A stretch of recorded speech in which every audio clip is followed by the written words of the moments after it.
Building a Pokemon is like building an outfit, and no outfit or Pokemon is complete without accessories. So today, we'll be going over held items.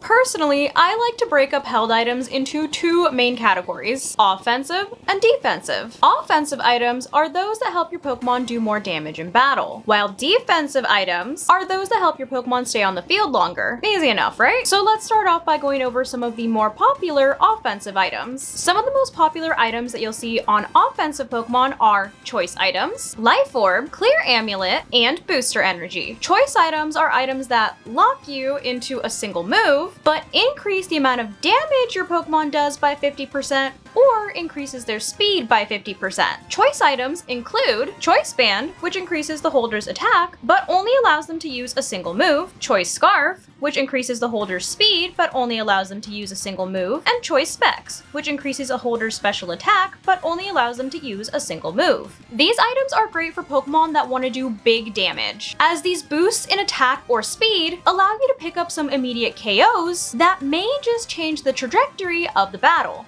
And generally speaking, the Pokemon that run these items don't usually plan on staying on the field for too long, which is why they're pretty okay with being locked into a single move. For example, offensive Fluttermane love to run Choice Specs. Fluttermane is a very fast but very frail Pokemon, so you don't expect her to stay on the field for very long. However, running Choice Specs on her allows you to maximize her damage output for the short amount of time that she is on the field. Now the next item, Life Orb, is kind of a double-edged sword. When a Pokemon holds a Life Orb, it gets a 30% damage boost to all damage-dealing moves. However, every time you use a damage-dealing move on your opponent, you also take a 10% max HP chip. So, on the plus side, you're not locked into a single move, and you still get a little damage boost, but on the downside, you take a bit of damage yourself every time you deal damage. Usually, trainers like to run this item due to its flexibility in allowing you to choose different moves while still enhancing their power. For example, Hatterene is a Pokemon that likes to run Life Orb, as she likes to have the ability to set up Trick Room or Protect in a pinch, while still getting a boost in power to her moves when she wants to attack. The next item, Booster Energy, is a bit more of a niche item, since it only applies to the Paradox Pokemon in Pokemon Scarlet and Violet. Booster Energy activates the Paradox abilities Photosynthesis and Quark Drive, which boost the Paradox Pokemon's most proficient stat by 30% if its most proficient stat is Attack, Special Defense,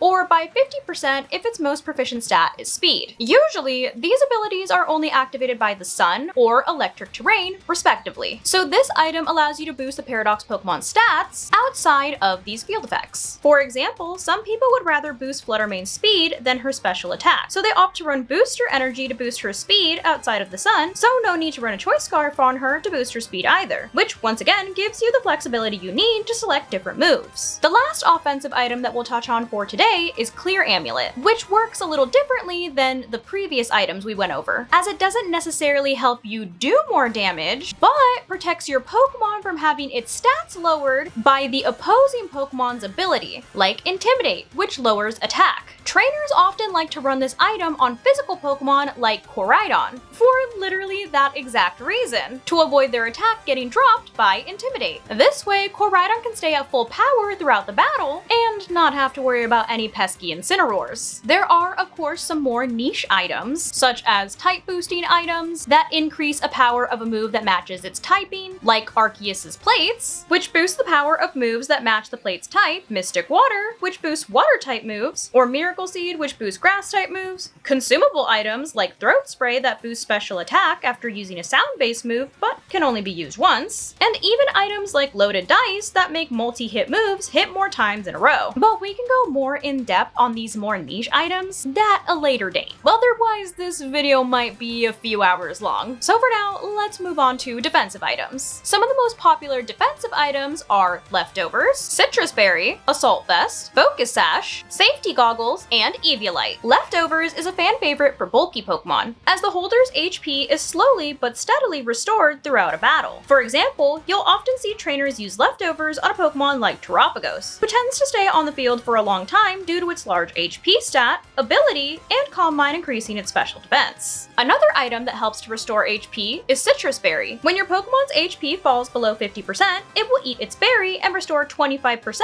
of its max HP. However, since it's a consumable item, this means that once your Pokemon eats its berry, it can no longer be used again during the battle. Trainers often opt to put this item on support Pokemon such as Amoonguss so that it can stick around for longer and continue causing disruption. Another fan favorite defensive item for Pokemon is Assault Vest. This item boosts the user's special defense, but prevents the user from using status moves. This means the Pokemon cannot use things like Protect, for example. Oftentimes, trainers opt to run this item on Pokemon who have the bulk and moveset to not really care about running status moves like Protect. You'll often find this item on Pokemon like Rillaboom, who is a big attacker that just needs a little help in the special defense department. An item that caters to the other side of the Pokemon spectrum, frail Pokemon, is Focus Sash. When a Pokemon is holding Focus Sash, if it's at full HP and gets hit by a move that should knock it out, it'll endure with 1 HP, but only once. Oftentimes, trainers opt to run this on big attackers with not the best bulk, like Chien-Pao. This ensures that the Pokemon will always live 2 hits and be able to get some good damage out before getting knocked out. Safety Goggles is another item that's very popular for support Pokemon. These goggles protect the holder from both sandstorm damage and the effects of powders and spores. Trainers often run these on Pokemon who they want to avoid getting slept or redirected by things like Amoonguss. Incineroar is a great example of a Pokemon that likes to run Safety Goggles, as it is often targeted by these kinds of disruption, so Safety Goggles allows it to ignore these types of moves and move freely to cause disruption itself. The last defensive item that we'll cover today is another niche item that only works for Pokemon that are not fully evolved, Eviolite. This item boosts the defense and special defense of a Pokemon if that Pokemon can still evolve. Trainers will oftentimes run this item on support Pokemon like Clefairy, whose sole purpose is to stay on the field as long as possible and cause disruption to the opponent's team with support moves like Follow Me, Helping Hand to boost their own teammates' damage, etc. Again, just like offensive items, there are a ton more niche defensive items as well, such as Rocky Helmet, which causes the opponent's Pokemon to take damage every time they deal physical damage to yours, Light Clay, which extends the length of time things like Light Screen and Reflector on the field, Berries that reduce the amount of damage taken from super effective moves, Flame Orb or Toxic Orb, which burn or poison your own Pokemon in order to activate an ability like Guts. The list goes on, but once again, we'll touch on those at a later date just for the sake of time. But if you've made it this far, congratulations! You now have the basic knowledge that you need to start practicing putting together a team, although we have just barely scratched the surface. So stay tuned for the next episode as we continue to dive deeper into the world of team building and competitive Pokemon. But that's gonna go ahead and wrap it up for today's video. Hopefully you found this video helpful, and if you did, I kindly suggest that you consider subscribing so that I can continue to make content for you guys. And if you were already subscribed and you would like another way to support the channel, feel free to check out the merch store. There is a link down below in the description that takes you to not only my merch store, but also all of my other socials so you can keep up with what I'm doing on a daily basis. But thank you all so much for watching, and thank you to those of you who have joined the channel as members. I appreciate you all so much. I love you guys, and I will see you in the next video.